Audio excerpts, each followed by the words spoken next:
ఇన్ని సంవత్సరాల్లో అతను ఎప్పుడు పశ్చాత్తాప పడుండడు అని అనుకుంటున్నారా? బాధపడుండడు అని? పశ్చాత్తాపడితే పెళ్లి చేసుకొని మంచిగా ఇద్దరు పిల్లల్ని పెట్టుకొని ఈ ఏమంటారు ఫైనాన్షియల్ డిస్ట్రిక్ట్లో రెస్టారెంట్లు పెట్టుకొని అమెరికాలో సెటిల్ అయిపోయి అమెరికాలో ఎంజాయ్ చేస్తూ చైనాలు తిరుగుతూ ఎందుకు తిరుగుతాడండి? పశ్చాత్తాపడినాడు అంత డెవలప్ అయిపోతాడా?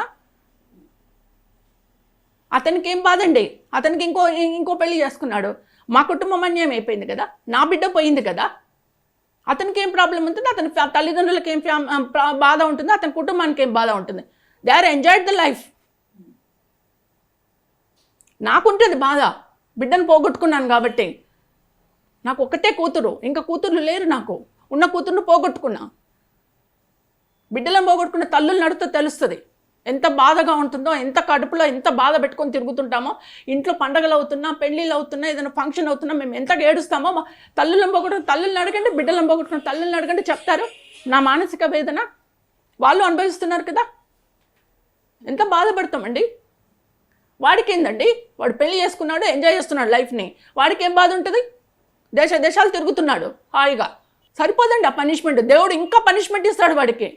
నేను అమ్మవారిని అదే కోరుతున్నా, నేను దుర్గమ్మని పూజ చేస్తున్నా, అదే కోరుతున్నా. నా బిడ్డది, నా కుటుంబాన్ని వానికి జన్మలకు తగలాలి, సర్వనాశనం అయిపోవాలి వాడు.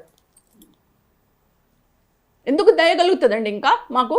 మా కుటుంబాన్ని ఇలా చేసిన వాడి మీద ఎవరికైనా దయగలుగుతుందా మేడం? మీరే చెప్పండి.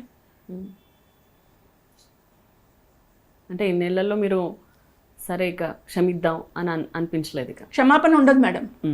బిడ్డను పోగొట్టుకున్న తల్లికి క్షమాపణ ఉండదు, శాపమే ఉంటుంది. క్షమాపణ ఎక్కడ ఉంటుంది మేడం? సెషన్ కోర్టు నుంచి సుప్రీంకోర్టు వరకు వెళ్ళినా నాకు న్యాయం, నేను అనుకున్న న్యాయం దొరికిందా మేడం? నేను క్షమించడానికి నేను అనుకున్న న్యాయం దొరకలే. సెషన్ కోర్టులో లైఫ్ అడిగినా ఇవ్వలేదు, హైకోర్టులో లైఫ్ అడిగినా ఇవ్వలేదు, సుప్రీంకోర్టులో లైఫ్ అడిగినా ఇవ్వలేదు.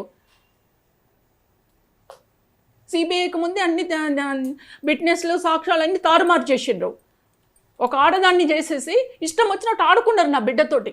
నాతోటి న్యాయం దొరకకుండా నాతో ఆడుకున్నారు, నాకు సాక్ష్యాలు దొరకకుండా. ఇంకెక్కడి క్షమాపణ మేడం?